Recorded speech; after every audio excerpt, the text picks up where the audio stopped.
Hey everybody, Jake Newton with CPPS coming to you from Kentucky, and I want to talk a little bit about Active Assailant Preparedness and namely invite you to a workshop. So stay tuned for that.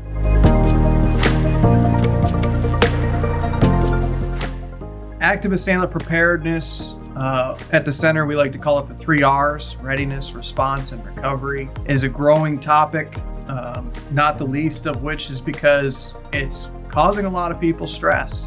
The impact it's having on organizations continues to expand and grow in terms of financial impact, psychological impact, and it's showing that it's not going to go away anytime soon. And so we really need to start putting together solutions and answers to this problem set, because again, it's really bothering people. There was a great study put out last year. It's put out every year by the American Psychological Association that showed that of those surveyed, 75% agreed that the issue of mass shootings was really stressful to them, 73%. And so this is an issue that's on people's minds, but this is also an issue where we can do things and build confidence so that people have a means to respond. And that's what that workshop is going to be about, but I'm going to tell you a little bit more about that in a minute. This has been a progression over the series of a few years. This is not something that has just happened overnight, but it hasn't been that long ago that the guidance for these kinds of things started to materialize. Actually, CPPS was one of the first organizations in the United States to put together comprehensive guidance on how an individual can respond to an active assailant situation, as we now call it. We used to call it active shooter. Now the term of art is active assailant. But after the Virginia Tech incident, there was really no guidance out there. And so CPPS and the team within the organization put together some of that first guidance that's now largely known as Run, Hide, Fight. At the time, we called it the OUTS. And that was adopted by Homeland Security for their initial guidance that they put out nationally. And it's only progressed over time, but there are still some different considerations within how to respond or how to build a holistic preparedness, component within an organization as part of a violence prevention and intervention program. And so we want to talk more about that for you. I mean, if you look at this year just alone, we're at 519 mass shootings as of the time of this video, and that's according to the Gun Violence Archive.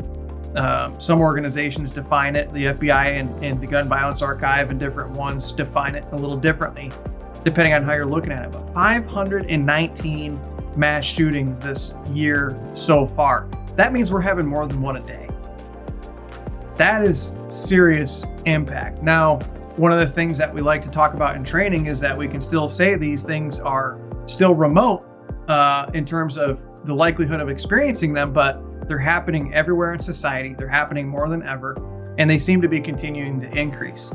And so we want to talk about how we can demystify this issue so that we can give people confidence of how to respond and lower the stress that they're experiencing on a day-to-day basis. And so we want to invite you to this preparedness workshop, because what we're going to talk about is why we do what we do. There's still a lot of discussion around the concept, for example, of run, hide, fight.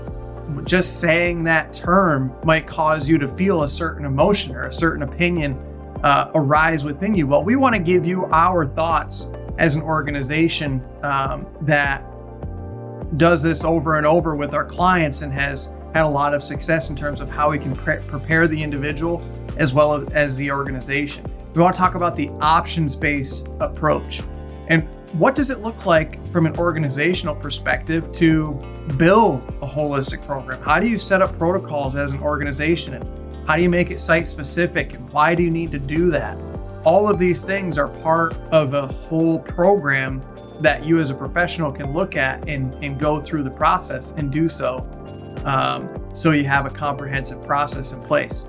And then another thing we want to introduce you to, and all of this is going to be podcast style. So we encourage you to join because I'm sure you have questions, and it's not uncommon for folks to have nuances of how these things apply to their organization. We want you to get answers to your questions. And that's what this entire workshop is going to be doing. We're going to have a great discussion with my colleagues, but it's going to be podcast style. So you can have an opportunity to come on and have a conversation with us and ask your questions so we can discuss those with you live. And then by coming to this, you're going to be able to come away with that as well as other materials that we're building specifically for you. But the last thing we want to provide you is what we're calling the slow walk concept.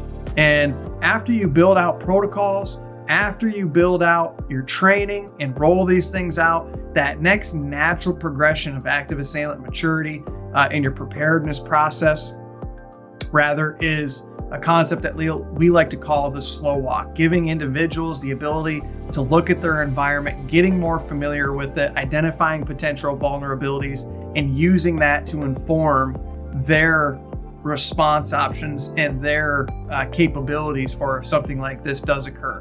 So the event is going to be on November 14th. There's information for you around the video. Look for the URL to get more information, but we want you to join with us. It's going to be a great live workshop where we're going to talk about all of these different dynamics, the options-based approach versus being linear response options, all of these different things we're going to get into. And then the follow-on from that is we're going to give you a checklist of how to start building your program for this, writing policies, what does that look like, and why do you have to include the things that you do and the importance with that, as well as a couple instructional videos designed specifically for you of how you will build your protocol, walking you through the process, and a video that talks about how you can actually build a comprehensive program for your organization. So take a look at the link below, get more information there, reach out to us for any questions that you have. We look forward to seeing you on the date. But anyway, again, we're going to be joining on the 14th of November, and we'll look forward to seeing you there. Jake Newton with CPPS signing off. Thanks.